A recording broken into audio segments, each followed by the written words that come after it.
नमस्कार दोस्तों, स्वागत है आपका हमारे इस YouTube चैनल के ऊपर। हो या पूरी आपके मीटर से लेकर घर के सभी कोने तक की वायरिंग करनी हो तो कहाँ पे कौन से साइज का वायर लगाना चाहिए ताकि हमारे कॉस्ट भी कम से कम आए और हमारे सिस्टम भी जो है पूरा सेफ रहे, उसमें कोई भी तरीके की हीटिंग या फिर स्पार्किंग नहीं हो।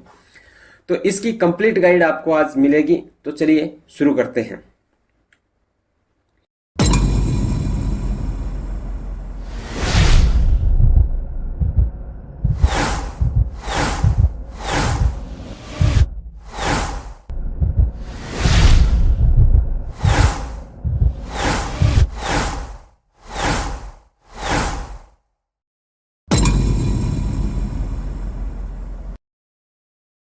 देखिए, जब भी हम कभी कहीं पे भी हम किसी बिल्डिंग के लिए जब वायरिंग कर रहे होते हैं तो उसका जब वायर साइज सिलेक्ट करते हैं तो वायर साइज सिलेक्ट करने के लिए हमको चार चीजें देखनी होती हैं। एक, हमको ये देखना होता है कि हमारा जो लोड है, लोड कितना है। मतलब उसको कैलकुलेट करना पड़ेगा कि हम जो वायरिंग करने वाले हैं उस वायरिंग में कितना लोड आने वाला है। मतलब जो डिवाइसेस हैं, जैसे मान लो कि आपके लाइट्स कितने हैं, फैंस कितने हैं, आपके जो भी इक्विपमेंट ऐड करने वाले हो उन सब के कितने कितने वाट के हैं और कितनी कितनी क्वांटिटी में चलने वाले हैं, ये सब हमको कैलकुलेट करना पड़ेगा। इससे इसलिए चाहिए कि हमको जो वायर सेलेक्ट करना है वो वायर जो होता है उसका जो ये जो वायर होता है उसकी जो साइज होती है वो डिपेंड करती है करंट के ऊपर। तो हमको ये जो जितनी सारी चीजें कनेक्टेड चीजें हैं वो सबका वाटेज कैलकुलेट करना है ताकि उस वाट से हम एक करंट निकाल सकें कि कितना करंट इस वायर से जाएगा। ठीक है, उसके बाद में हमको ये देखना है कि हमारी जो सप्लाई है वो सिंगल फेज सप्लाई है या थ्री फेज सप्लाई है। ठीक है, और उसके बाद में हम देखते हैं कि जो हमारा लाइन लगाने वाले हैं उसमें वोल्टेज ड्रॉप कितना आएगा। वोल्टेज ड्रॉप क्या होता है ये भी मैं इस वीडियो में बताऊंगा और कैसे कैलकुलेट करते हैं ये भी मैं बताऊंगा। ठीक है, तो क्योंकि वोल्टेज जब स्टार्टिंग में जहां सप्लाई होता है वहां पे वोल्टेज ज्यादा होता है, अगर जैसे जैसे लंबाई हमारी वायरिंग की बढ़ती जाती है, डिस्टेंस बढ़ती जाती है, तो वोल्टेज एंड में कम हो जाता है। तो वो एंड में वोल्टेज कम हो, कम से डिफरेंस है वो बहुत कम हो, ऐसी वायरिंग हमको करनी होती है ताकि हमारे सभी इक्विपमेंट्स को लगभग सेम वोल्टेज मिल सके। एक हमको देखना होता है कि सेफ्टी मार्जिन, क्योंकि हम जो वायरिंग कर रहे हैं वो ऐसा नहीं हो कि मतलब एकदम पीक टू पीक करंट के लिए हम कर दें और जब भी हम फ्यूचर में थोड़े बहुत भी कुछ लोड बढ़ाएं या फिर किसी भी वजह से थोड़े बहुत इन्वायरमेंट की कंडीशन चेंज हो तो हमारी वायरिंग जल जाए, ऐसा नहीं होना चाहिए। तो ये चारों स्टेप हमको फॉलो करके इसके वायरिंग की साइज को कैलकुलेट करना होता है। ये चारों स्टेप आज के इस वीडियो के अंदर आप स्टेप बाय स्टेप सीखेंगे और विथ प्रैक्टिकल विथ एग्जांपल सीखेंगे। और सबसे मेन इंपॉर्टेंट बात कि इस वीडियो के एंड में मैं आपको चार ऐसी टिप्स दूंगा जिसके माध्यम से आप इलेक्ट्रिकल की जितने भी घरों की वायरिंग होती है, किसी भी बिल्डिंग की वायरिंग होनी होती है, उसके जो मतलब एक रहते हैं ना थंब रूल टाइप की टिप्स दूंगा ताकि आप आसानी से एक झटके में बता देंगे कि किस जगह के लिए कितनी वायरिंग, कौन सी साइज का वायर चूज करना पड़ेगा। अगर आपने हमारा पिछला वीडियो नहीं देखा जिसमें हमने आपको बताया कि किस अलग अलग जगहों पे जैसे एसी और डीसी, सोलर लाइटिंग या फिर व्हीकल्स की वायरिंग और जो हमारी कंट्रोल सप्लाई होती है उसकी वायरिंग करने के लिए कौन से कलर का वायर का यूज करना चाहिए एज पर स्टैंडर्ड, ताकि जब रिपेयर करना हो तो उसमें आप देख के आसानी से पता लगा पाए कि कहां पे कौन सी सप्लाई हो सकती है। वो वीडियो अगर आपने नहीं देखा तो यहाँ पे आई बटन पे आपको दिख रहा होगा, यहाँ से भी आप देख सकते हो और डिस्क्रिप्शन में भी उसकी लिंक मिल जाएगी। और हमारे इस यूट्यूब के ऊपर एक प्लेलिस्ट है हाउस वायरिंग करके, उस वायरिंग के अंदर आप जाके देखेंगे तो स्टेप बाय स्टेप आपको बहुत सारी चीजें उसमें गाइड 1 to 1 हमने वीडियो बना के अपलोड की हुई हैं। तो चलिए इस वीडियो को शुरू करते हैं और सबसे पहले देखते हैं कि कैसे हम वाटेज कैलकुलेट करते हैं, हमारे घर का लोड कैलकुलेट करते हैं। जो पहली स्टेप है वो कैसे कैलकुलेट करते हैं, तो देखिए यहाँ पे हमारी पहली स्टेप है लोड निकालने का। तो जितने भी डिवाइस हैं उन सब का नाम लिख दीजिए। यहाँ पे ये जो टेबल बनाई हुई है उस टेबल को आप अपने रजिस्टर में नोट कर लीजिए। नोट करने के बाद में आप लिस्ट बनाइए कि आपके घर में कितने डिवाइस कनेक्टेड है, जैसे कितनी एलईडी लाइट्स आपकी कनेक्टेड है। वो मान लो कि अगर कोई भी 14 वाट का या 15 वाट का है वो लिख दीजिए। उसके ऊपर लिखा रहता है, आपको उसके ऊपर मिल जाएगा। और उसके बाद में उस ऐसी एलईडी लाइट आपकी कितनी लगी हुई है, मान लो ऐसी 10 लाइट लगी हुई है तो ये टोटल वाटेज हो जाएगा। मान लो 14 वाट की है तो ये 140 वाट हो जाएगा। ठीक है, दूसरी एलईडी है हमारे पास, कुछ एलईडी हैं जो 9 वाट की हैं, ठीक है। तो वैसी 9 एलईडी मान लो एग्जांपल के लिए 10 हैं तो ऐसे 90 हो जाएगा। ऐसे आपके घर में जो फैन लगे हैं, ठीक है, वो 80 वाट का है, 80 वाट के 2 फैन लगे हैं तो 160 वाट इसका हो जाएगा। इस तरीके से आप पूरी लिस्ट भर के इसका टोटल ये जो है यहाँ पे जितना आएगा उसका टोटल आप यहाँ पे कर दीजिए, ठीक है। ये टोटल करने के बाद में हमारे घर का ये लोड आ जाता है कि हमारे घर में इतने डिवाइस चलने वाले हैं, इसके लिए हमको वायरिंग करनी है, ठीक है। तो ये लोड हमने निकाला यहाँ से। उसके बाद में नेक्स्ट स्टेप में हम देखते हैं कि हमारे पास सप्लाई के हिसाब से, सप्लाई का क्यों पता करना होता है कि हमारे पास जो सप्लाई है सिंगल फेज की सप्लाई है उसके लिए करंट अलग होता है और 3 फेज सप्लाई के लिए करंट निकालने का फॉर्मूला अलग होता है। तो सिंगल फेज सप्लाई के लिए हम यहाँ पे ये फॉर्मूला यूज करते हैं कि ये यहाँ पर P इक्वल टू पावर है, यानी कि जो हमने लोड का वाटेज कैलकुलेट किया था टोटल वो है, और ये हमारे पास सिंगल फेज सप्लाई का वोल्टेज है जो कि हम 230 वोल्टेज हम कंसीडर करते हैं। और यहाँ पे भी सेम, I यहाँ पे करंट है और P यहाँ पे पावर है, V यहाँ पे वोल्टेज है। 3 फेज के लिए वोल्टेज जो है हम 415 वोल्टेज को कंसीडर करके बाकी की कैलकुलेशन करेंगे। यहाँ पे पावर फैक्टर को कंसीडर नहीं किया गया है। अगर आप बहुत बड़ी वायरिंग कर रहे हो जहाँ पे बहुत ऐसे डिवाइसेज हैं जैसे मोटर वगैरह हैं तो फिर वहाँ पे आपको पावर फैक्टर को भी कंसीडर करना पड़ेगा और रिएक्टिव पावर को भी कंसीडर करना पड़ेगा। तो उसके लिए अभी हम सिंपल वायरिंग सीख रहे हैं इसलिए उसको कंसीडर नहीं किया गया है, ठीक है। तो नेक्स्ट हम देखते हैं हमारे वोल्टेज ड्रॉप को। तो वोल्टेज ड्रॉप देखिए क्या होता है कि कहीं पे भी अगर हम वायरिंग लगा रहे हैं तो उस वायरिंग में उसके रेजिस्टेंस वायर की वजह से, वायर के जो रेजिस्टेंस होता है उसकी वजह से सप्लाई से लेकर लोड तक के वोल्टेज का जो डिफरेंस होता है वो वोल्टेज ड्रॉप कहलाता है, ठीक है। मतलब the reduction in voltage due to the resistance of the wire from the supply to load is called voltage drop, ठीक है। वायर के रेजिस्टेंस की वजह से सप्लाई से लेकर सप्लाई के एंड में वोल्टेज में अंतर आ जाता है, वोल्टेज कम हो जाता है, उसी कम हुए वोल्टेज को ही हम वोल्टेज ड्रॉप कहते हैं। क्यों होता है? देखिए जो भी वायर होता है, मान लो हमारा ये कोई वायर है, ये इस तरीके से कोई वायर है, ये वायर का हम कौन सा मेटल वाला पार्ट ही यूज कर रहे हैं। यहाँ पे मान लो इंसुलेशन ऊपर रहता है, इंसुलेशन को हम कंसीडर अभी नहीं कर रहे हैं। यहाँ पे मान लो हमारा कॉपर का वायर है या एल्यूमिनियम का वायर है, तो ये वायर जैसे जैसे उसकी लेंथ बढ़ेगी वैसे उसका रेजिस्टेंस जो होता है वो बढ़ता जाता है। ये हमारा रेजिस्टेंस है। रेजिस्टेंस निकालने का फॉर्मूला होता है रो एल अपॉन ए। यहाँ पे एल जो है उसकी लेंथ है, ठीक है, ये जो लेंथ है, और ए जो है इसका क्रॉस सेक्शन एरिया है, ठीक है। ये क्रॉस सेक्शन एरिया है। क्रॉस सेक्शन एरिया का मतलब ये है कि ये जो सर्कल में जो वायर होता है वो कितना मोटा है, ठीक है। यहाँ पे ये जो सर्कल है सिर्फ क्रॉस सेक्शन एरिया उसी को बोलते हैं। उसके बाद में होता है हर एक मटेरियल की अपनी एक रेजिस्टिविटी होती है, मतलब प्रतिरोधकता होती है कि जैसे एल्यूमिनियम का रेजिस्टिविटी अलग होगा, कॉपर का अलग होगा, सिल्वर का अलग होगा, गोल्ड का अलग होगा। तो ये मेटल पे डिपेंड करता है, उसकी लेंथ पे, उसकी विड्थ पे, उसका क्रॉस सेक्शन एरिया पे, इस तरीके से कुछ भी डिपेंड नहीं करता। मतलब ये किसी एक मटेरियल के लिए फिक्स होता है, ठीक है। तो इस तरीके से हम किसी भी वायर का, मेटल वायर का रेजिस्टेंस निकालते हैं। उसकी रेजिस्टिविटी चाहिए, उसकी लेंथ चाहिए और उसका क्रॉस सेक्शन एरिया चाहिए, तो उसके हिसाब से हम रेजिस्टेंस कैलकुलेट करते हैं, ठीक है। तो ये हमने यहाँ पे दिखाया कि ये ऊपर में इंसुलेशन है, हम जब कंसीडर करेंगे तो इसी क्रॉस सेक्शन को करेंगे। और क्रॉस सेक्शन जो है आपका दो टाइप का हो सकता है। दो टाइप का मतलब वायर जो आपने देखे होंगे, एक स्टड वायर होता है, सॉलिड वायर होता है जिसमें एक ही वायर रहता है पूरे, और एक होता है ऐसा वायर जिसके अंदर पतले पतले बहुत सारे वायर होते हैं, उसको स्टैंडर्ड कोर केबल बोलते हैं और एक को सॉलिड कोर बोलते हैं, ठीक है। यानी ये सॉलिड कोर है और ये स्टैंडर्ड कोर केबल है, ठीक है। तो हमको जब क्रॉस सेक्शन देखना होता है तो ये पूरा देखना होता है। एक एक वायर, ये जो एक वायर है, मान लो ये एक वायर का नहीं देखते हैं, पूरे का देखते हैं, तो उसके बेस पे ही हम उसका रेजिस्टेंस कैलकुलेट करते हैं। उसके बाद में आप देखेंगे वोल्टेज ड्रॉप कैलकुलेट करना है तो सिंगल फेज के लिए हमने क्या फॉर्मूला लगाया है कि वोल्टेज ड्रॉप जो होता है ये यहाँ पे 2 इंटू आई यहाँ पे करंट है और एल यहाँ पे हमारी वायरिंग का जो है डिस्टेंस है, ठीक है। यहाँ पे 2 कैसे आया ये मैं आपको यहाँ पे समझाता हूँ।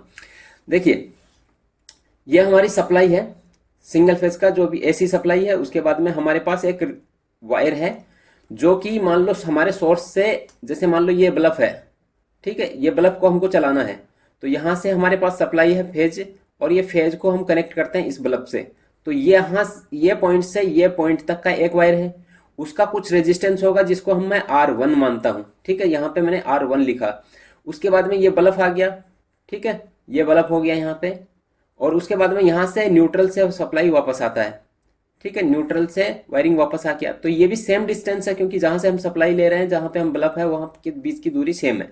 तो इसका भी कोई रेजिस्टेंस होगा जिसको मैं R2 मानता हूँ। और अगर मैं इसके लिए जितना मोटा वायर यूज कर रहा हूँ, उतना ही मोटा वायर इसके लिए भी यूज कर रहा हूँ, तो इसका रेजिस्टेंस R1 और R2 बराबर होगा, क्योंकि वो सेम है दोनों, ठीक है। तो यहाँ पे R1 और R2 को बराबर माना, और इसका मतलब अगर दोनों बराबर हैं तो मैं किसी एक को कॉमन मान लेता हूँ कि R मान लेता हूँ। दोनों सेम है तो दोनों को मैं कोई भी नाम दे सकता हूँ, जैसे R ही दे दिया।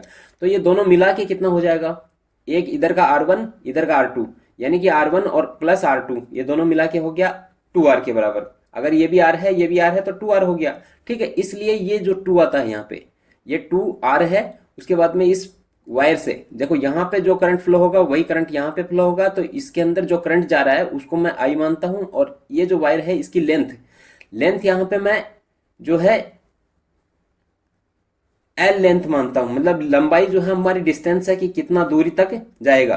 देखिए यहाँ पे मैं ऐसे कंसीडर कर सकता हूँ कि मान लो ये जो पूरा वायर है उसका रेजिस्टेंस कितना होगा एक साइड का, और लंबाई दुगनी होगी तो तब भी 2 आ जाएगा। और या फिर रेजिस्टेंस को दुगना मानोगे तो दुगना रेजिस्टेंस मान के चलना है, ठीक है। तो यहाँ पे हमारी सप्लाई है, यहाँ पे हमारा लोड है, तो लोड और सप्लाई के बीच में कितनी लेंथ है उसको मैं L मानता हूँ, ठीक है। और ये जो वोल्टेज ड्रॉप होता है वो मैं यहाँ पे जो भी रेजिस्टेंस लूंगा, वायर का जो भी रेजिस्टेंस लूंगा वो ओम पर किलोमीटर में लूंगा, ठीक है, ओम पर किलोमीटर में लूंगा। तो यहाँ किलोमीटर में जो के है, ये के को हटाने के लिए मैं यहाँ पे 1000 का यूज करता हूं, ताकि वोल्टेज में मेरी रीडिंग आए, है ना। तो इस तरीके से हम यूज करते हैं। अब यहाँ पे ये मैंने आपको बताया है कि किस तरीके से हम जो है 2D, यानी कि ये वोल्टेज ड्रॉप सिंगल फेज के लिए फॉर्मूला आता है, ठीक है। उसके बाद में आपको एक चीज देखनी है कि रेजिस्टिविटी जो मैंने आपको बताई थी कि हर एक मटेरियल का रेजिस्टिविटी होता है, जैसे सिल्वर का, कॉपर का, एल्यूमिनियम का, गोल्ड का, सबका अपना एक रेजिस्टिविटी होता है, मतलब एक रेजिस्टेंस दिखाने की एक कैपेसिटी होती है एक मटेरियल की, ठीक है। तो वो क्या होती है, उसमें से कौन सी रेजिस्टिविटी ज्यादा होती है, किसकी रेजिस्टिविटी कम होती है, मतलब किसका रेजिस्टेंस ज्यादा होता है, किसका रेजिस्टेंस कम होता है। तो जिसकी रेजिस्टिविटी ज्यादा होगी उसका रेजिस्टेंस उतना ही ज्यादा होगा, ठीक है। तो ये हमारी एक पास एक लिस्ट है जिसके अंदर आप देख सकते हैं कि कौन सा वायर जो है अच्छी क्वालिटी का होता है एज पर कंडक्टिविटी, ठीक है। तो यहाँ पे सिल्वर देखिए, सिल्वर की कंडक्टिविटी सबसे, रेजिस्टिविटी सबसे कम है 1.59, और यहाँ पे जो ये है ये सबका सेम है ना। ये मतलब ऐसे मान सकते हैं कि 10⁻⁸ है, इसका मतलब ये है कि 1.59 डिवाइड बाई 10⁸8, ठीक है। तो यहाँ पे ये जो वैल्यू है आप देखिए, यहाँ ऊपर में जो वैल्यू है वो बढ़ती जा रही है सबकी, ठीक है। और जैसे जैसे ऊपर वाली वैल्यू बढ़ेगी इसका जो आउटपुट होगा, मतलब जो कैलकुलेटेड वैल्यू आएगी वो ज्यादा आएगी। यानी कि सिल्वर का रेजिस्टेंस कम होता है, कॉपर का रेजिस्टेंस उससे भी कम है, और एनेबल्ड कॉपर का रेजिस्टेंस उससे भी कम, और गोल्ड का रेजिस्टेंस उससे भी कम। मतलब गोल्ड का रेजिस्टेंस जो है वो ज्यादा होता है, एलियम का रेजिस्टेंस और ज्यादा होता है, टंगस्टन का रेजिस्टेंस और ज्यादा होता है, आयरन का और ज्यादा होता है, लेड का और ज्यादा होता है। तो ये ऐसे समझ लीजिए कि यहाँ पे रेजिस्टेंस है, ठीक है, और रेजिस्टेंस जो है वो नीचे जाते हुए ये जो मेटेरियल है उनके लिए बढ़ता है, ठीक है। तो अभी हम ये देखेंगे कि हम जो वायरिंग करते हैं उसके लिए इंडियन स्टैंडर्ड और इंटरनेशनल स्टैंडर्ड के अंदर कितना वोल्टेज ड्रॉप मतलब एक्सेप्टेड है। तो अगर हम लाइटिंग का वायरिंग कर रहे हैं, लाइटिंग के वायरिंग के लिए जो है 3% तक का वोल्टेज ड्रॉप हम नॉमिनल मानते हैं, कोई इशू नहीं है। और अगर पावर सर्किट का वायरिंग कर रहे हैं, जैसे कहीं पे आप हीटर चला रहे हो, बहुत बड़े डिवाइस चला रहे हो जिसका वाट मतलब वाटेज 1500 वाट 2000 वाट है, ऐसे कोई मोटर चला रहे हो, तो वहां पे जो है 5% वोल्टेज ऑफ द सप्लाई, ये वो वोल्टेज ड्रॉप परसेंट में है ऑफ सप्लाई वोल्टेज, ठीक है। आपका सप्लाई वोल्टेज अगर 230 है तो 230 का 3% आप यहाँ पे वोल्टेज ड्रॉप हो सकता है, वो नॉमिनल है, इससे ज्यादा नहीं होना चाहिए। अगर आप कोई भी पावर सर्किट का वायरिंग कर रहे हो तो वहां पे जब वोल्टेज ड्रॉप कैलकुलेट करोगे तो ये मैं आपको आगे एग्जांपल में भी बताऊंगा कि किस तरीके से वोल्टेज ड्रॉप कैलकुलेट किया जाता है। ठीक है, तो वहां पे आप सप्लाई का 5% वोल्टेज तक आप वोल्टेज ड्रॉप अगर हो रहा है एंड में लोड के पास में, तो वो नॉमिनल है, इससे ज्यादा नहीं होना चाहिए। यहाँ पे मैं आपको ये और बता देता हूँ कि सिंगल फेज सप्लाई और 3 फेज सप्लाई में आपका वोल्टेज कितना एक्सेप्टेड है। ठीक है, अगर 3 फेज सप्लाई है तो वहां पे 7 वोल्टेज तक, मान लो जैसे आपको यहाँ पे 230 वोल्टेज है सोर्स के पास में, और यहाँ पे आपका लोड के पास में जो है 223 वोल्टेज तक आपको मिलता है। ठीक है, 223, तो वहां तक वोल्टेज आपका नॉमिनल है, उससे ज्यादा ड्रॉप नहीं होना चाहिए। और अगर 3 फेज सप्लाई है, 3 फेज सप्लाई में 5% तक एक्सेप्ट कर सकते हैं। 5% तक का मतलब होता है 20%, 20 वोल्टेज, और 20 वोल्टेज का मतलब होता है लगभग 415 वोल्टेज का 20 माइनस, मतलब लगभग आपको 400 वोल्टेज वहां पे मिलना चाहिए। 395 वोल्टेज के आसपास आपका रहना चाहिए। इससे ज्यादा ड्रॉप होता है तो फिर आपको केबल चेंज करनी पड़ेगी। वो कौन सी केबल होगी वो अब मैं आपको आगे के वीडियो में बता दूंगा, उससे आपको अच्छे से क्लियर हो जाएगा। अभी हम ये देखते हैं कि जो कॉपर का वायर होता है उसके स्टैंडर्ड साइज क्या होते हैं, और वो जो साइज होते हैं उसके स्टैंडर्ड मतलब कैलकुलेटेड रेजिस्टेंस कितना होता है। क्योंकि हम रेजिस्टेंस कैलकुलेट कर रहे हैं ना, वहां पे रेजिस्टेंस हमको बार बार कैलकुलेट नहीं करना पड़े, इसके लिए हमने एक टेबल बना लिया है। तो ये बाजार के अंदर जो भी साइज आपको अवेलेबल मिलती हैं ये वही हैं। आपको ऐसा नहीं है अलग अलग जब जैसे चाहिए वैसी साइज का वायर आपको नहीं मिलेगा बाजार में। जैसे 0.5 mm का मिलता है, स्क्वायर mm का, 1 mm का, 1.5 mm का, 2.5 mm, 4 mm और 6 mm, 10 mm, 15 mm, फिर 20 mm, 25 mm, इस तरीके से ये टेबल बहुत लंबी है। ये पूरी टेबल मैं आपको इसी वीडियो के एंड में आपको दे दूंगा। ठीक है, तो ये इस साइज का जो वायर होता है, जैसे 1 स्क्वायर mm का वायर है, उसका 1 किलोमीटर वायर की अंदर रेजिस्टेंस कितना होगा, इतना 18.1। ऐसे 1.5 mm का है, उसके 1 किलोमीटर लेंथ के वायर में रेजिस्टेंस कितना होगा, 12.1। ठीक है, तो ये आप देखिए जैसे जैसे वायर का थिकनेस यानी कि क्रॉस सेक्शन एरिया बढ़ता जा रहा है वैसे वैसे रेजिस्टेंस उसका कम होता जाता है। ठीक है, तो ये टेबल आप याद कर लीजिए, आपको वोल्टेज ड्रॉप कैलकुलेशन निकालने के लिए बहुत हेल्प करेगा। उसके बाद में आप देखिए यहाँ पे मैंने जो ये वायर दिखाया है, ये वायर के अंदर इसका जो ये क्रॉस सेक्शन है ये यहाँ पे दिखाया है कि क्रॉस सेक्शन हम कितना ले रहे हैं, और जैसे जैसे वायर की लेंथ बढ़ेगी उसका रेजिस्टेंस उसका घटता जाएगा। ठीक है, तो जैसे जैसे लेंथ बढ़ेगी वैसे वैसे हमको वायर को हायर साइज लेना होता है। ठीक है, अब हम देखते हैं एक एग्जांपल जिससे हम ये सीख सकें कि ये वोल्टेज ड्रॉप का मामला क्या है। ठीक है, तो यहाँ पे एक कंडीशन ली हमने कि कंडीशन ये है कि हमने जो लोड, मान लो जो जितना लोड हमने कनेक्ट किया है उसका करंट निकाला हमारे करंट वाले फॉर्मूले से। ठीक है, वो आया हमारे पास 16 एम्पियर। हमारे पास जो सोर्स है और जहां पे लोड कनेक्टेड है उसके बीच में डिस्टेंस है 30 मीटर का। तो अगर हम वायर चूज करें इस 16 mm के लिए 2.5 mm का, तो क्या ये सही है? ये कैसे पता चलेगा? हम मान लो रेंडमली चूज कर लिए कि 1.5 स्क्वायर mm का कॉपर का वायर लेंगे तो वो चल जाएगा। तो ये कैसे कैलकुलेट करेंगे? तो हमारी टेबल से हम देखेंगे कि उसका रेजिस्टेंस कितना है, यानी 2.5 mm के 1 किलोमीटर वायर का रेजिस्टेंस कितना है, 7.4 ओम। ठीक है, अब इसका वोल्टेज ड्रॉप कैलकुलेट करते हैं क्योंकि ये सिंगल फेज सप्लाई है यहाँ पे। तो यहाँ पे हम सिंगल फेज का ये फॉर्मूला लगाएंगे, कौन सा, VD equal to 2 into ILR। ठीक है, डिवाइड बाई 1000। यहाँ पे देखिए ये 2 तो फिक्स है, और यहाँ पे करंट हमारे पास है 16 एम्पियर। ठीक है, और लेंथ हमारे पास है 30 मीटर का, और रेजिस्टेंस हमारे पास है ये जो हमने 2.5 mm स्क्वायर का वायर चूज किया उसका रेजिस्टेंस 1 किलोमीटर के लिए हमारे टेबल में है 7.4। ठीक है, और ये 1000, इसका मतलब यहाँ पे वोल्टेज ड्रॉप हो रहा है इसको कैलकुलेट करने से 7.1 वोल्टेज, जो कि हमारे जो एक्सेप्टेड रेंज है उससे बहुत ज्यादा है। हम 3% तक हम वोल्टेज ड्रॉप नॉमिनल मानते हैं। तो अभी हम यहाँ पे जो है परसेंटेज में देखेंगे तो 3.1 वोल्टेज आ रहा है जो कि एक्स्ट्रा है। तो इसके लिए हम जो है ये लाइटिंग के लिए जो है केबल सुटेबल नहीं है, क्रॉस कर रहा है वोल्टेज ड्रॉप की लिमिट को। ठीक है, उसके बाद में हम देखते हैं कि क्या कर सकते हैं। अगर हम ये वायर चूज किए तो ये हमारा वोल्टेज ड्रॉप बहुत ज़्यादा हो रहा है, तो हम क्या करेंगे, इसकी नेक्स्ट हायर साइज लेंगे। यानी कि आपने टेबल में देखा होगा 2.5 के बाद में यहाँ पे नेक्स्ट हायर साइज है वो 4 mm का है। अगर हम मान लो नेक्स्ट हायर साइज चूज कर लिए 4 mm, तो 4 mm के लिए रेजिस्टेंस कितना होगा, 4.6 ओम पर किलोमीटर। इसके लिए वोल्टेज ड्रॉप कैलकुलेट करके देखते हैं, सेम वहीं पे जहाँ पे हमने ये रेजिस्टेंस जो है 7.4 लिया था इस वायर के लिए, वहीं पे हम 4 mm के स्क्वायर के लिए 4.6 यहाँ पे कैलकुलेट करते हैं, तो ये आता है 4.4 वोल्टेज, जो कि होता है परसेंटेज में देखें तो जो 230 वोल्टेज हमारा सप्लाई वोल्टेज है उसका 1.9% है।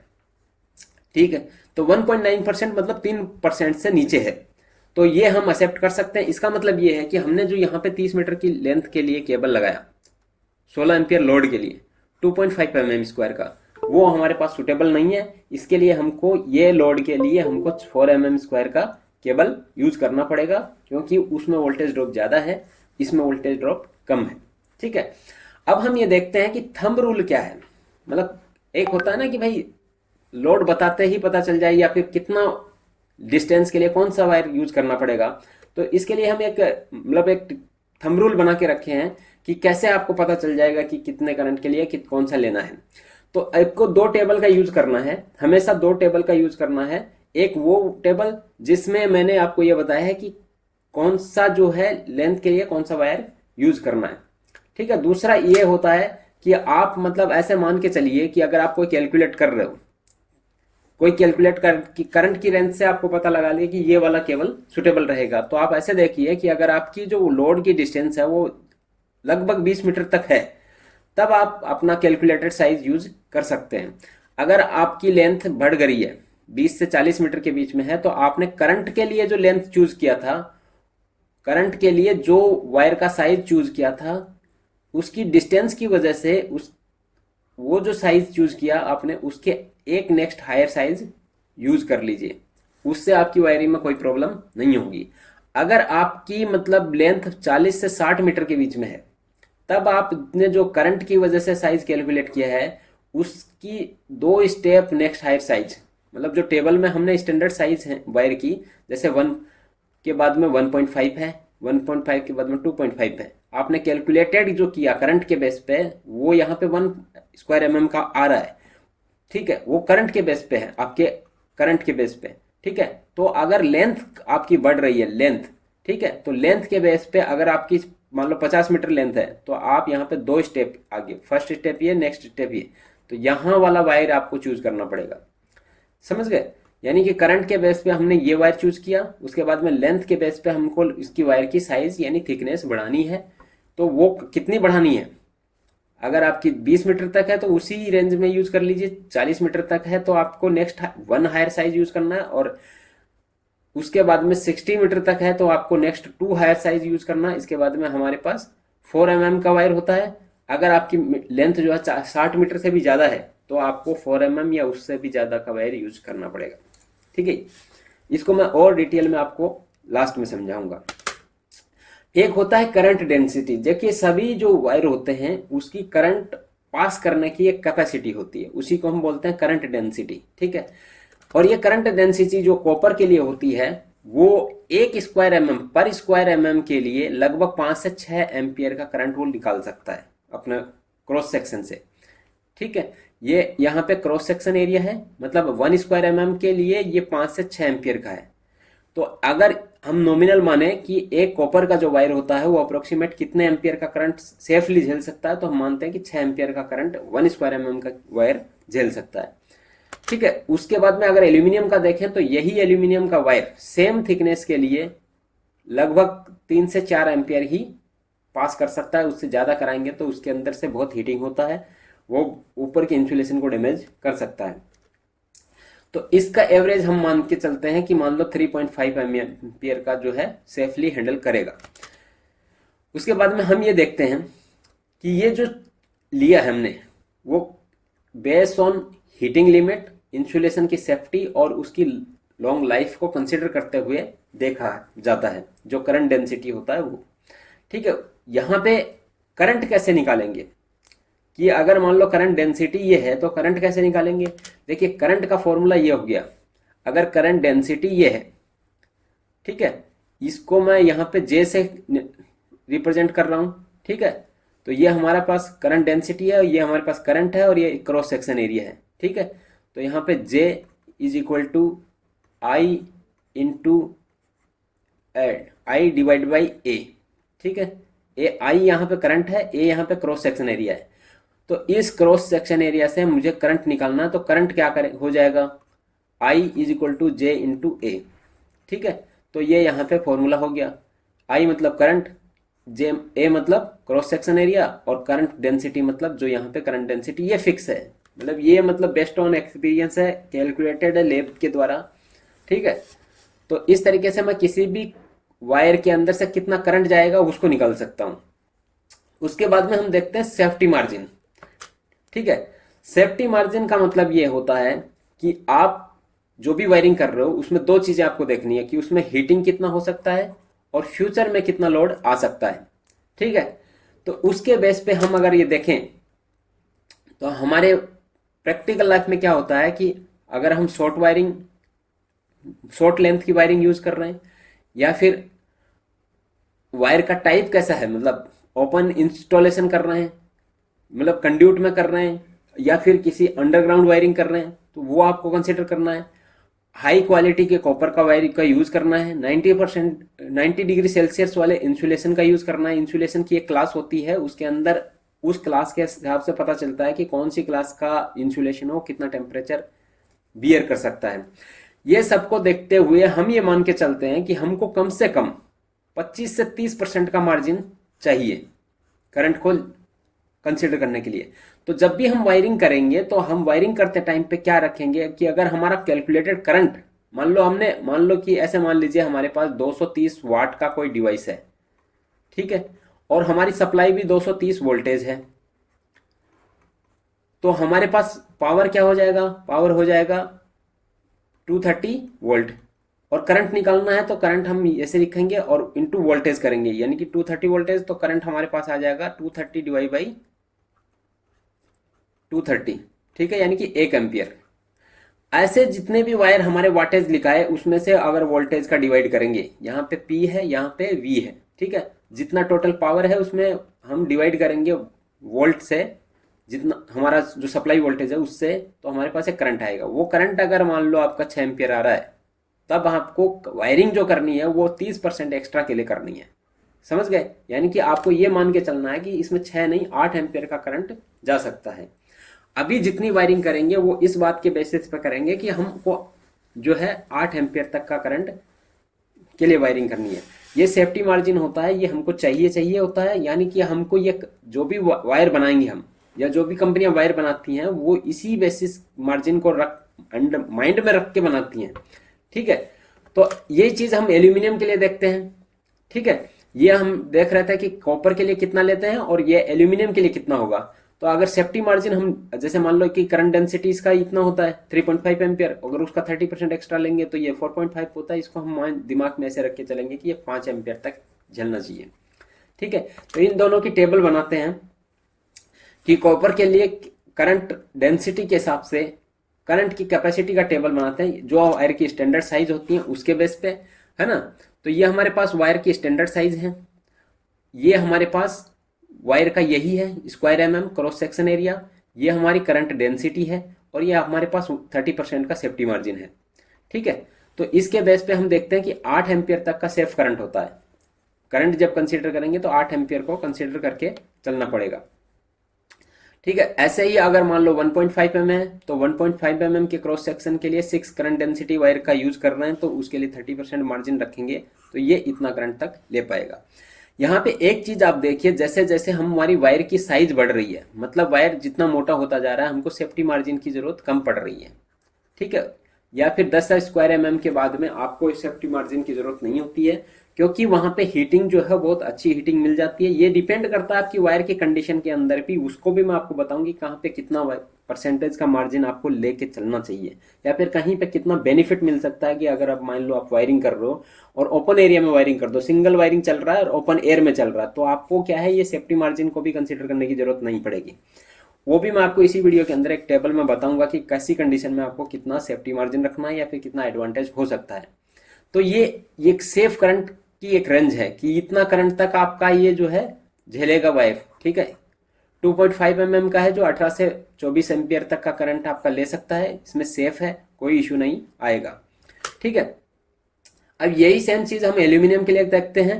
तो एल्यूमिनियम के लिए देखने से पहले मैं आपको एक चीज बता दूं, जैसे मान लो कि सेफ्टी जब जैसे जैसे साइज बढ़ेगा वैसे वैसे सेफ्टी मार्जिन कम रखा जाता है, ठीक है। उसके बाद में एल्यूमिनियम के लिए देखते हैं कि यही टेबल। तो एल्यूमिनियम के लिए जैसे मैंने आपको बताया कि यहाँ पे आपका ये स्टैंडर्ड वायर के साइज हैं, उसके बाद में ये हमारी करंट डेंसिटी है, ये हमारे पास ये स्टैंडर्ड वायर का क्रॉस सेक्शन एरिया है, ये हमारा 30% का मार्जिन है। तो इसके हिसाब से हमारे पास एक टेबल बनाया है कि हमने कौन से वायर के लिए कौन से सेफ करंट को कंसिडर करना है, ठीक है। तो इस रेंज का जो वायर होता है उसके लिए हमको इतना स्क्वायर mm का वायर लेना पड़ेगा। सेम ऐसा ही है इसमें भी, जैसे जैसे साइज बढ़ता जाएगा वैसे वैसे सेफ्टी मार्जिन कम रखा जाता है, या फिर मतलब हीटिंग बहुत अच्छे से स्प्रेड होता है, कूलिंग अच्छे से होता है, इसलिए हमको सेफ्टी मार्जिन की ज़्यादा जरूरत नहीं पड़ती है, ठीक है। अधिक लेंथ के लिए सेफ्टी मार्जिन जो है हम कम रखते हैं। और अब हम देखते हैं कि कॉपर और एल्यूमिनियम का बीच में जो है एक क्विक कंपैरिजन करते हैं, ताकि हम ये बता पाएं कि उसका रेजिस्टेंस कितना होता है, डेंसिटी कितना होता है, सेफ साइज, लोड करंट कितना होता है, और कॉस्ट किसका ज़्यादा आता है और किस में ज़्यादा फ्लेक्सिबिलिटी होती है। तो देखिए यहाँ पे आप देख रहे हैं कि करंट डेंसिटी जो है, जैसे मान लो 5 to 6 ampere per square M होता है, या इसमें 3 से 4 mm पर स्क्वायर mm होता है। रेजिस्टेंस इसका कम होता है, इसका रेजिस्टेंस इसके कंपैरिजन में, ठीक है, इसके कंपैरिजन में हाई होता है। ये जो है स्मॉल लोड के लिए यूज कर सकते हैं, लेकिन ये जो है बड़े लोड के लिए ही यूज करते हैं, स्मॉल लोड के लिए यूज नहीं करते हैं। यानी कि कम से कम इसका 1.6 साइज बिगर होता है, ठीक है। कॉस्ट जो होती है इसकी सबसे ज़्यादा आती है, एल्यूमिनियम थोड़ा सस्ता होता है। फ्लेक्सिबिलिटी कॉपर के अंदर थोड़ी ज़्यादा अच्छी फ्लेक्सिबल होती है, और ये जो है कम फ्लेक्सिबल होता है। कम फ्लेक्सिबल का मतलब है कि मान लो आपका ये वायर है, वायर को आपको कहीं पे टर्न कराना है, कहीं पे बंडल बनाना है, तो ये वायर जो है ज़्यादा फ्लेक्सिबल होते हैं। पतले जो वायर होते हैं, जैसे मान लो कि बहुत कहीं कंजेस्टेड जगह पे लाइज के जाना है, बहुत कम जगह पे आपको बेंड करा देना ऐसे, तो उस जगहों पे ये कॉपर का वायर होता है, वो अंदर से कुछ भी डैमेज, जहाँ पे बेंडिंग हो रहा है वहाँ पे डैमेज नहीं होता। लेकिन अगर एल्यूमिनियम का वायर है, वहीं पे अगर आप उसको सीधा ही यहाँ पे बेंड कराएंगे, या फिर ऐसे बहुत पतला वायर होता है, तो वहाँ पे वो टूटने का डर रहता है, और जैसे थोड़ा बहुत क्रैक होगा तो वहाँ पे हीटिंग होकर वो डैमेज होने का खतरा रहता है, ठीक है। तो इस तरीके से ये इस कॉपर का वायर जो होता है फ्लेक्सिबल होता है, और एल्यूमिनियम का वायर होता है इतना फ्लेक्सिबल नहीं होता है। अब हम ये देखते हैं कि अगर मान लो कि अलग अलग इंस्टॉलेशन कंडीशन होती हैं, उस कंडीशन के अकॉर्डिंग अगर हमको वायरिंग करनी है तो हमको कितना सेफ्टी मार्जिन लेके चलना होता है, या फिर कितना हमको करंट का इफेक्ट आता है। देखिए वायरिंग हम कई तरीके से कर सकते हैं, या तो कंड्यूट के अंदर वायरिंग करते हैं, मतलब मान लो कि ये आपकी दीवार है, ठीक है, ये दीवार के ऊपर में आपने एक पाइप डाला, ठीक है, उस पाइप के अंदर से आपकी वायरिंग जा रही है, पाइप के अंदर से वायरिंग जा रही है, यहाँ पे आपका लोड कनेक्टेड है, तो उसको बोलते हैं हम कंड्यूट। ये जो है इसको कंड्यूट बोलते हैं। तो ये कंड्यूट के अंदर से वायरिंग हो सकती है। इसके अंदर आपको हीटिंग जो होती है वो ट्रैप होती है, यानी उसके अंदर रह जाती है, तो वायर ज़्यादा गर्म होते हैं, तो इसलिए आपको करंट का इफेक्ट जो है वो 20% तक कम देखने को मिलता है। मतलब जैसे मान लो कि हमने 1 स्क्वायर mm का वायर जो है 8 एम्पियर तक के लिए कंसिडर किया, तो आप अगर इसी वायर को इस कंड्यूट के थ्रू वायरिंग करवाएंगे तो ये आपको 20% कम, यानी कि लगभग 6.5 एम्पियर तक ही करंट यहाँ पे सेफली झेल पाएगा। इससे ज़्यादा करंट जैसे होगा तो यहाँ पे हीटिंग बढ़ेगा, समझ गए। यानी कि जो सेम वायर 8 एम्पियर का करंट ले सकता है, वही वायर अगर कंड्यूट के थ्रू रन करेगा, यानी इंस्टॉलेशन हमने ऐसा किया है, तो उसके अंदर हमारा करंट, सेफ करंट जो है वो कम हो जाएगा, क्योंकि उसके अंदर हीटिंग होता है। अगर आप बंडल में वायरिंग कर रहे हैं, मतलब आप कहीं कर रहे हो कि वहाँ पे बहुत सारे वायर जा रहे हैं ऐसे, तब आपकी हीटिंग जो है सभी वायर की वजह से यहाँ पे बढ़ेगी, और ऐसी कंडीशन में आपका जो करंट कैरिंग कैपेसिटी होता है वायर का, वो 30% तक कम हो जाता है, ठीक है। ओपन एरिया में कर रहे हो, ओपन एयर में कर रहे हो, अगर कंड्यूट में नहीं कर रहे हो, ओपन एयर में कर रहे हो, मतलब वायरिंग जा रहा है, हवा ऐसे ही ओपनली रहेगा, तो ऐसे कंडीशन में आप जो है 10% एक्स्ट्रा तक भी करंट उसमें डाल सकते हैं, कोई इशू नहीं आएगा, क्योंकि उसमें कूलिंग अच्छा हो जाता है। अगर ऐसी जगह पे कर रहे हो जहाँ पे टेम्परेचर बहुत ज़्यादा है, मतलब कहीं पे ऐसी जगह पे है जैसे ओवन के पास में, कहीं किचन में वायरिंग कर रहे हो, कहीं पे ऐसी जगह पे कर रहे हो, तो आपको यहाँ पे जो है टेम्परेचर की वजह से 15% आपको कम करंट सेफ रहेगा। ठीक है। उसके बाद में हीटिंग जो है, हीटिंग का क्या इफेक्ट आता है, करंट बढ़ने से क्या इफेक्ट आएगा, मतलब कि वो जो भी वायर हम चूज करेंगे उसके ऊपर हीटिंग बढ़ने से क्या इफेक्ट आएगा। देखिए, हीट जो है वो इस फॉर्मूले से कैलकुलेट किया जाता है, जूल्स लॉ से, यानी कि हमारा हीट जो होता है करंट का स्क्वायर इनटू रेजिस्टेंस वायर का। ठीक है। तो जैसे जैसे करंट अगर हमारा बढ़ेगा तो वैसे वैसे उसके स्क्वायर में हमारा हीटिंग भी बढ़ेगा, यानी कि अगर करंट डबल हुआ तो हीट जो है वो 4 गुना हो जाएगा। ज़्यादा हीट होगी तो इंसुलेशन डैमेज होगा, फायर का रिस्क बढ़ेगा। इसलिए थ्योरेटिकल वैल्यू से कम करंट ये कम है। ठीक है, कम करंट अलाउ किया जाता है। ये हीटिंग मतलब जैसे वायर जिसमें करंट जाएगा उसमें उसके रेजिस्टेंस की वजह से वहां पे हीट होने लगता है, और वो हीटिंग किस तरीके से होता है वो आप जैसे जैसे करंट हो बढ़ेगा वैसे वैसे रेजिस्टेंस भी जो है, रेजिस्टेंस उसका फिक्स है, जैसे जैसे करंट बढ़ेगा वैसे वैसे उसका हीट बढ़ेगा, हीट बढ़ेगा तो गर्म हो जाए। जैसे आपने देखा होगा ना कि भाई किसी भी डिवाइस को आपने कनेक्ट किया, वो ओवरलोड से वायर जल गया, तो ओवरलोड का मतलब उसमें करंट ज़्यादा हो गया, तो करंट ज़्यादा होने की वजह से उसमें वायर में हीटिंग बढ़ा, हीटिंग बढ़ने से इंसुलेशन जो है वो गर्म होके डैमेज होके जल गया। ठीक है, यही होता है। अब हम देखते हैं, हमने जो अभी तक सीखा है उसके बेस के ऊपर हमने अलग अलग कंडीशन के ऊपर हमको एक वायरिंग निकालना है। ठीक है। तो एक एग्जांपल लेते हैं सिंगल फेज का पहले, कि सिंगल फेज का हमारे पास एक घर है, 1 BHK का घर है। हमने जो अभी 4 स्टेप में वायर की साइज कैलकुलेट की है या कंसीडर किया है कि किस साइज के लिए कौन सा वायर कैसे कैलकुलेट करेंगे, तो सिंगल फेज की हमारे को वायरिंग करनी है, 1 BHK का हमारा घर है, उसकी वायरिंग करने के लिए तो पहली स्टेप क्या है हमारे पास, हम जितने भी डिवाइस यूज कर रहे हैं जैसे LED light, TV, fan, fridge, हमारे पास जो भी लोड अदर कनेक्ट करने के लिए जैसे चार्जर, हीटर या फिर दूसरे जो टेबल फैन है, ऐसी चीज़ें कनेक्ट करने के लिए हमारे पास सॉकेट है, वो सॉकेट कितने वाट तक के हैं। ठीक है। तो इस सब को हमने कंसिडर किया यहाँ पे कि एलईडी लाइट हमारे पास 6 हैं, टीवी फैन हमारे पास 3 है, टीवी हमारे पास 1 है, फ्रिज हमारे पास 1 है। तो ये कितने कितने वाटेज का है वो भी सबका लिख लिया, और उसके बाद में हम इसको यहाँ पे क्वांटिटी जो है मल्टीप्लाई कर देते हैं वाट से, तब हमारे पास टोटल आ गया। ठीक है, जैसे 6 × 15 = 90, और ये जितना आया उसका हमने वाटेज कैलकुलेट कर लिया टोटल लोड। ठीक है। अब हम कैलकुलेट करते हैं इसका करंट, और इसके लिए कौन से साइज का वायर यूज सुटेबल रहेगा वो देखते हैं। देखिए क्या है, हमको निकालना है करंट। करंट मतलब पावर डिवाइड बाय वोल्टेज, तो ये हमारे पास करंट आ गया। अब सेफ्टी फैक्टर को ध्यान में रखते हैं 30% का, तो 30% का सेफ्टी फैक्टर लगाने के बाद में हमारे पास करंट आता है लगभग 7 एम्पियर का। तो हमको जो लोड हमारा टोटल है वो लगभग 7 एम्पियर का है। पहला स्टेप हमने टोटल वाटेज कैलकुलेट किया, उसके बाद में सेकेंड स्टेप में हमने हमारे जो फेज है सिंगल फेज या 3 फेज के हिसाब से उसके अंदर वायर से जाने वाले करंट को कैलकुलेट किया। ये सेकेंड स्टेप हो गया। अब 30% अगर मान लो फ्यूचर एक्सपेंशन के लिए हम मानते हैं कि केबल को हम फ्यूचर में एक्सपेंड करना है, कुछ और लोड एक्स्ट्रा कनेक्ट हो गया, इमरजेंसी में कुछ लोड कनेक्ट हो गया, तो उसके लिए हम जो छोटी वायरिंग होती है, घर की वायरिंग होती है, उसके लिए हम 30% तक फ्यूचर के एक्सपेंस के लिए मान सकते हैं कि हमने जो कनेक्ट किया उसमें 30% और लोड भी आ जाए तब भी हमारी वायरिंग डैमेज नहीं होनी चाहिए, तो उसके लिए हम 30% इसमें और जोड़ देते हैं। तो ये हो गया 9.1 एम्पियर।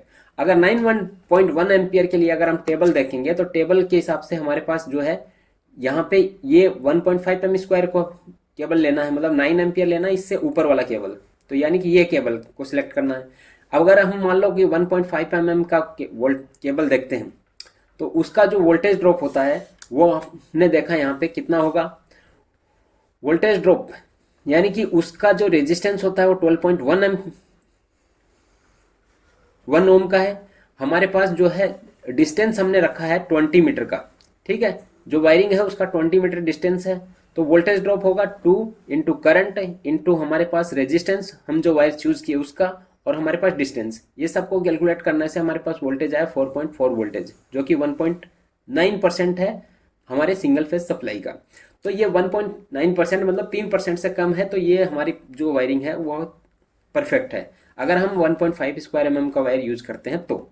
ठीक है, तो इसके लिए हमको ये देखना है कि हमने जो चूज किया हमारी डिस्टेंस 20 एम्पियर के लिए, 20 मीटर के लिए, अगर हम मेन वायरिंग करेंगे तो मेन वायरिंग जैसे मीटर से जो वायरिंग करेंगे, जो हमारे पास डिस्ट्रीब्यूशन बोर्ड तक आएगा, हमारे पास जैसे मान लो कि यहाँ पे ये मीटर लगा है, ठीक है, और इससे यहाँ पे हमारे पास आता है घर के अंदर जो मेन बोर्ड होता है उसमें, ठीक है। यहाँ पे हमारे पास एमसीबी रहती हैं अलग अलग रूम के लिए या फिर अलग अलग लोड के लिए। तो ये जो वायर होता है इसको हम यहाँ पे जो वायरिंग करेंगे उससे एक साइज हायर का यूज करेंगे, यानी नेक्स्ट जो हायर साइज है उसको यूज करेंगे। तो यहाँ पे 1.5 का next higher size 2.5 square mm है ना।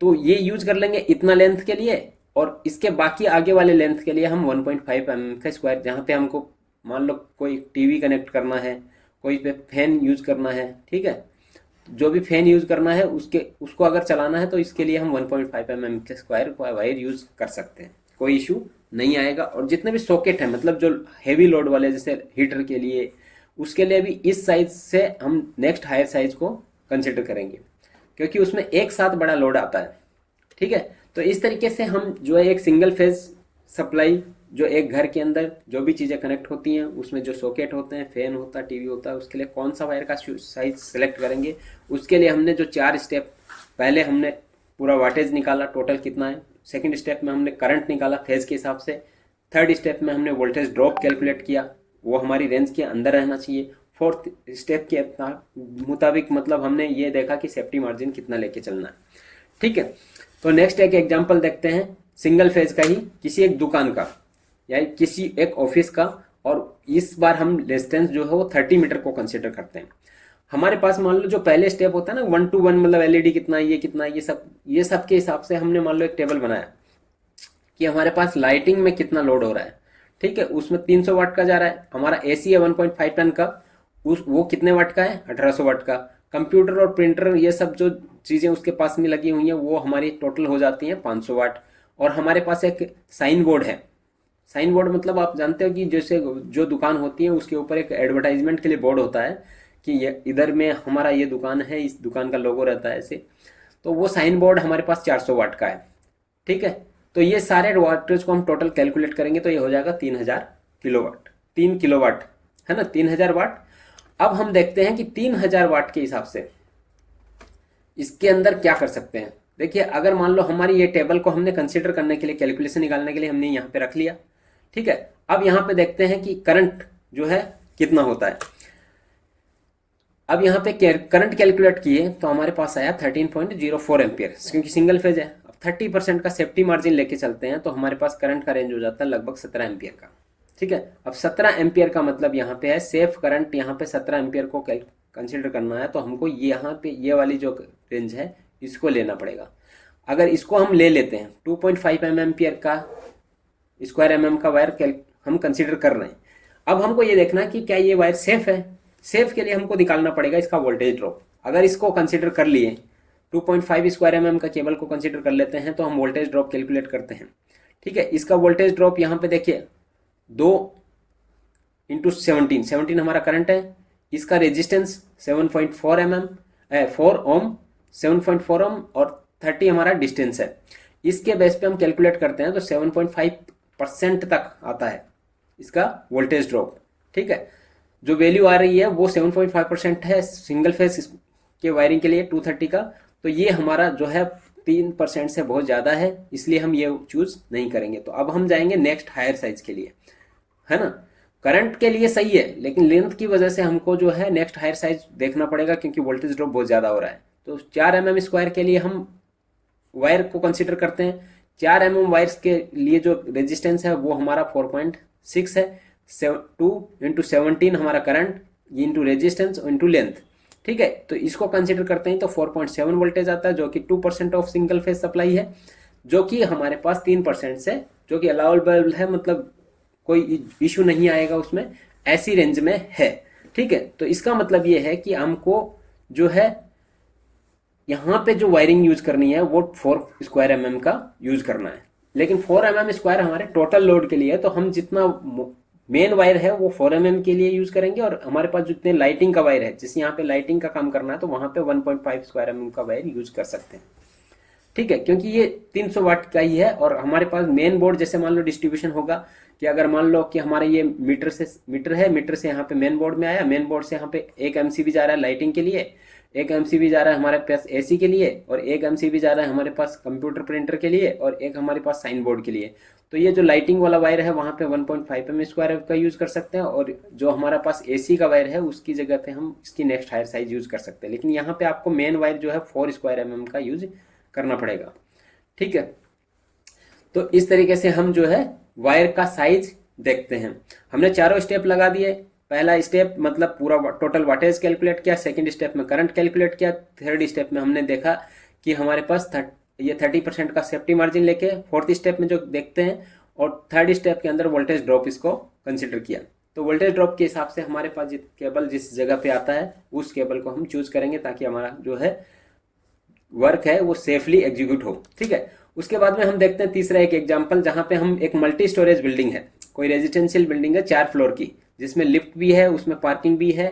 ऐसी जगह पे अगर वायरिंग करनी है, और मान लो सप्लाई और लोड का जो डिस्ट्रीब्यूशन एंड पॉइंट है वहां पे की लेंथ है वो 40 मीटर तक आती है।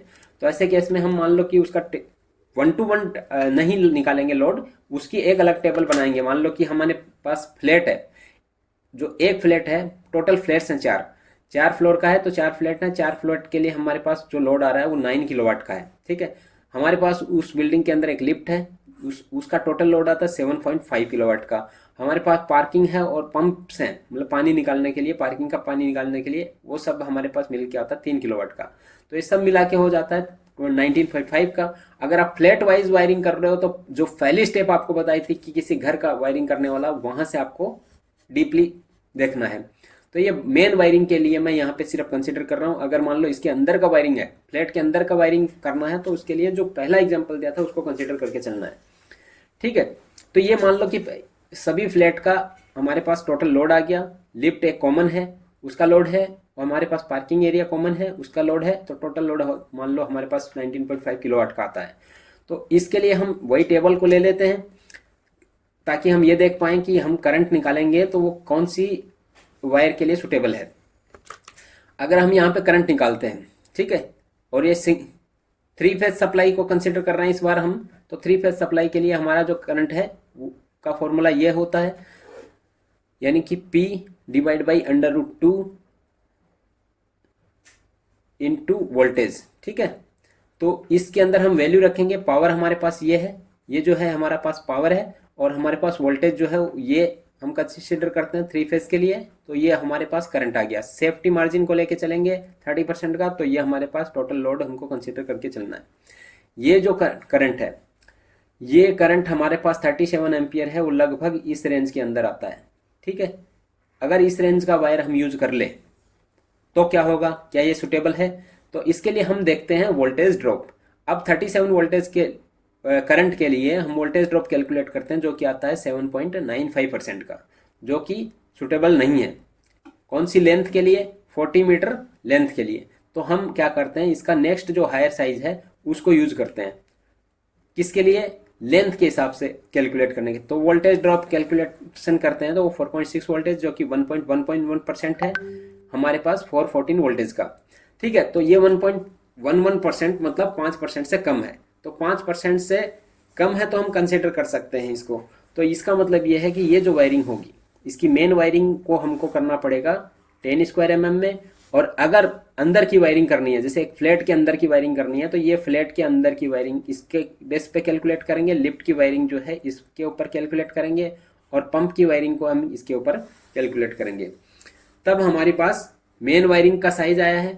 उसके बाद में हमने जो पहला एग्जांपल लिया उसके माध्यम से हम 9 किलोवाट को कंसिडर करके उसके लिए वायरिंग चूज करेंगे, और लिफ्ट के लिए इसको सिंगल लोड है, इसको हम 3 फेज के हिसाब से कैलकुलेट करेंगे।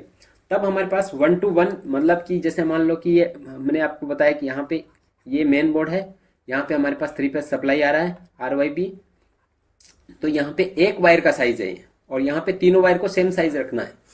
ठीक है, तो यहाँ पे एक जो MCB से जा रहा है फ्लैट 1 के लिए, ठीक है, और ये फ्लैट 2 के लिए, फ्लैट 4 के लिए, और फ्लोर 4 के लिए। तो ये चारों फ्लोर के लिए है। तो यहाँ पे जो वायरिंग चूज करनी है, इसको मैं जो एग्जांपल 1 में सिखाया था, एग्जांपल 1 के अंदर उसके हिसाब से कंसिडर करके चलना है, कैलकुलेट करना है। ये जो वायरिंग है यहाँ पे, इसके लिए वायरिंग का कैलकुलेशन हुआ है कि टोटल वायरिंग के लिए हमको कौन से साइज का वायर यूज करना है। फोर्थ एग्जाम्पल ये है, लेकिन इसका कैलकुलेशन मैं आपको नहीं बताऊंगा, इसका कैलकुलेशन आपको खुद करना है। ये एक मल्टी स्टोरेज कॉमर्शियल बिल्डिंग है जिसके अंदर बेसमेंट में पार्किंग है, और आपको कैलकुलेशन में ये ध्यान रखना है कि ये वायरिंग जो है वो 60 मीटर की लेंथ के लिए करना है। आप अपने बेस पे एक कॉपी पेन किताब लेके बैठिए और उसके अंदर कैलकुलेट करिए कि इसमें कौन से साइज का वायर सुटेबल रहेगा। आपको चारों स्टेप को कंसिडर करके रखना है। यहाँ पे वाटेज मैंने आपको दे दिया है, टोटल लोड आपको दे दिया है कि इतना है, और अब आपको निकालना है करंट। करंट के साथ आपको देखना है सेफ्टी मार्जिन, उसके बाद में वोल्टेज ड्रॉप देखना है। और इस टेबल का यूज कर सकते हैं। ये टेबल आपको 120 स्क्वायर mm के वायर तक के लिए यहाँ पे रेजिस्टेंस दिया हुआ है, और यहाँ पे आपको इसका सेफ करंट कैपेसिटी दिया हुआ है। ठीक है, इस टेबल का यूज करिए और इसके अंदर निकालिए कि इसके अंदर कौन सा वायर जो है यूज करेंगे। और अब मैं आपको बताता हूं कि हमने जो पहले आपको बताया था कि इसके अंदर आपको एक प्रो टिप्स मिलेंगे, तो 4 टिप्स मैं इसके अंदर आपको दूंगा ताकि आपकी वायरिंग जो है वो इजी हो जाए।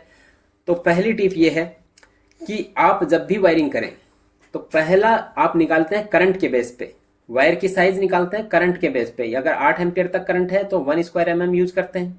ठीक है, इसके हिसाब से आप करंट के बेस पे आप केबल का साइज चूज कर लीजिए। अगर फिर उसको आपके देखना है कि लेंथ कितना है। अगर आपका लेंथ 20 मीटर तक है तो यही साइज आपकी फाइनल साइज हो जाएगी। अगर आपकी लेंथ 40 मीटर तक है तो इसकी जो नेक्स्ट हायर साइज है उसको आपको लेके चलना है। कोई कैलकुलेशन करने की जरूरत नहीं पड़ेगी। नेक्स्ट जो साइज है, जैसे मान लो कि करंट के बेस पे आपको पता चला कि हाँ 1.5 स्क्वायर mm सुटेबल, लेकिन लेंथ ज़्यादा है, तो अगर 40 मीटर तक लेंथ है तो आप 2.5 स्क्वायर mm का वायर यूज करिए, और 40 मीटर से भी ज़्यादा है तब आप उस 4 स्क्वायर mm का वायर यूज करिए। या फिर ये एवरी 20 मीटर की लेंथ के लिए आपका जो है वायर का साइज हायर होगा। ठीक है, दूसरी नेक्स्ट स्टेप ये है कि सेम करंट के लिए एल्यूमिनियम का वायर अगर यूज करना है, मान लो कि आप यही करंट के लिए, इस करंट के लिए अगर आपको एल्यूमिनियम का वायर यूज करना है तो आप ये मान के चलिए कि वो कम से कम साइज में कॉपर की साइज का लगभग 1.5 गुना होना चाहिए। कॉपर की साइज का लगभग 1.5 गुना होना चाहिए। ठीक है, और उसके बाद में मैं बताता हूं कि अगर एल्यूमिनियम वायर यूज कर रहे हो तो एल्यूमिनियम वायर सस्ती होती है, लेकिन उसका साइज और उसके टर्मिनेशन बिल्कुल परफेक्ट होनी चाहिए। नहीं तो टर्मिनेशन पे वो हीटिंग बहुत ज़्यादा करता है, टर्मिनेशन जलने का खतरा रहता है। ठीक है, नेक्स्ट टिप ये है कि आप लोड के हिसाब से वायर का साइज सेलेक्ट करिए, लेकिन डिस्टेंस के हिसाब से उसकी साइज को अपग्रेड करिए, यानी कि नेक्स्ट मोटा साइज यूज करिए।